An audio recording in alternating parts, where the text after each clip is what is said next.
I think the pallet garden represents a really good example of what I'm going to call vertical thinking. So thinking outside the square, and basically instead of growing along the ground, if in some places we have limited space, so it's much better to go vertical. So and I think in this site is very flat, and this actually will stand out a lot, this garden, and people will notice it from far away, and these plants will fill that space. It'll look less like a pallet and more like a wall of plants.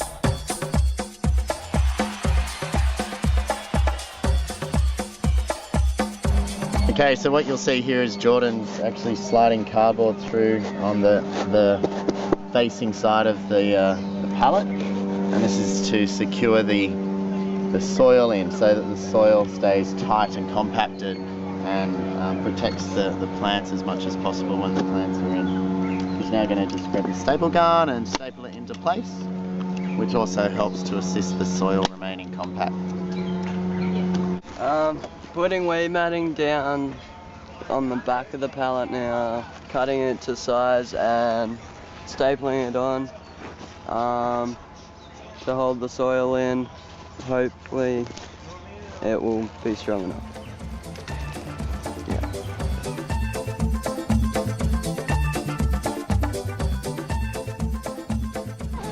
So we just decided to stand this one up, peg it into the ground with the cardboard already attached, and what this young man's doing right now, by the name of Jay, It's trying to get soil. He's filling it with soil.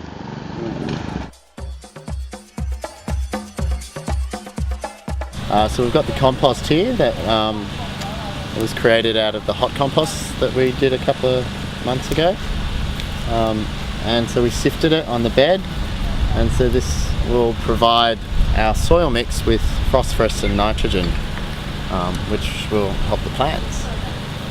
So the compost is alive. It's a living organism, and you'll see if you look closely there's critters through there. So it should be alive with bugs. Cocoa peat here, which is for retention, so it'll retain the water within the soil mix. And we've got the sand here, so the sand will do the same. It more helps with drainage. The sand mix, and then the soil mix here is good old dirt, which provides the minerals for the things that we need. So this is our mix of soil that we used. Can you remember what it was, Jay? 5 compost, 4 sand, 1 soil, and 1 cocoa peat. Yeah. So this is our mix. It's going to go in there and nourish our plants to grow. At the same time, we hope not to lose any of the soil. The best way to do it, what we realised through doing this one first laying down, was that in standing it up vertically and filling it with soil first, the soil mix from the bottom to the top, that was going to be the best practice of planting it. And the reason why is that it wasn't going to disturb the soil. It was going to allow the soil to just sink and stabilise in there, and then with the cardboard backed up against the front of the pallet, we could then just cut a hole with the blade through the cardboard and go straight in and plant straight into the soil via that way. And yeah, that wasn't going to disturb the soil as much as it did with this one when we planted it laying down and then had to pick it up and shake it about a bit. So I can just show you a planting method with the vertical stand-up pallet garden. So we've got lemon balm and strawberries in here already, and I'm just going to put another strawberry in.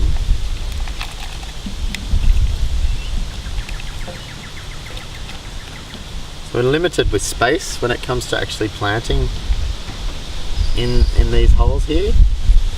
So there's a bit of fiddling around in regard to pulling back some of the soil life around the seedling, the roots.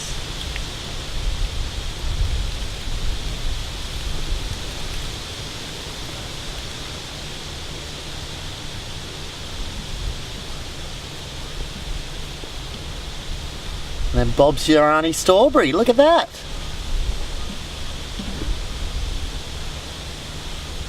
And then when it comes to choosing another spot, we just grab a blade, just cut across in there, just dig a bit of a hole.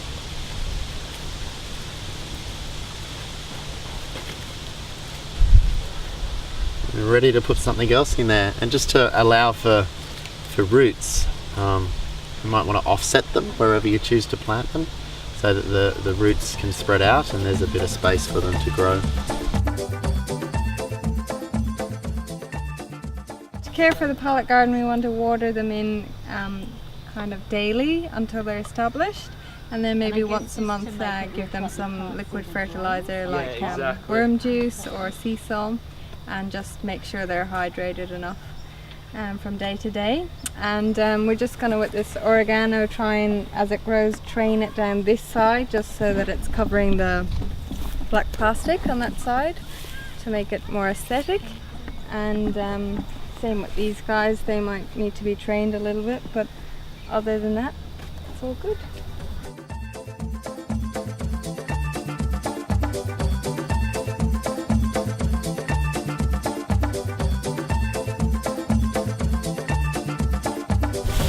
They're loving us right now.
to make 2 wicking beds, which is a system whereby the water is basically kept down the bottom and filtered through sand, so that it encourages the roots to go down and drink from there. So it's an effective system that's getting quite popular.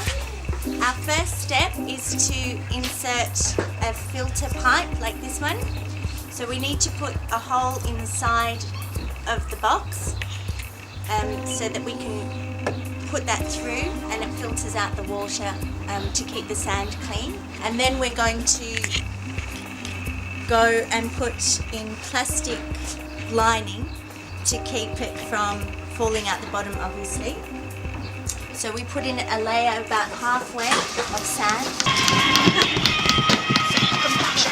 From what I gather, Work with 2 either. I think you could do. yeah. So well, putting he's the been cardboard thinking- before you nail. You're fine. After that, we will put in this pipe, which is what the water goes into the top of, and there are holes all through the bottom of the pipe, and it gradually releases the water in. And then on top of that, we put the soil. So that's basically it. Now we're halfway through the stage of putting in this wicking bed. We've done a layer of plastic. We've stapled it on with some cardboard to help prevent tearing. We have then filled it with sand so that the tube is, there's the sand and the tube's coming out over the top. We've then put this layer of fabric down. This is just a felt, but on the other one we have some shade cloth. And we now have put in the pipe, which is going to have the water go in and gradually go out into the soil.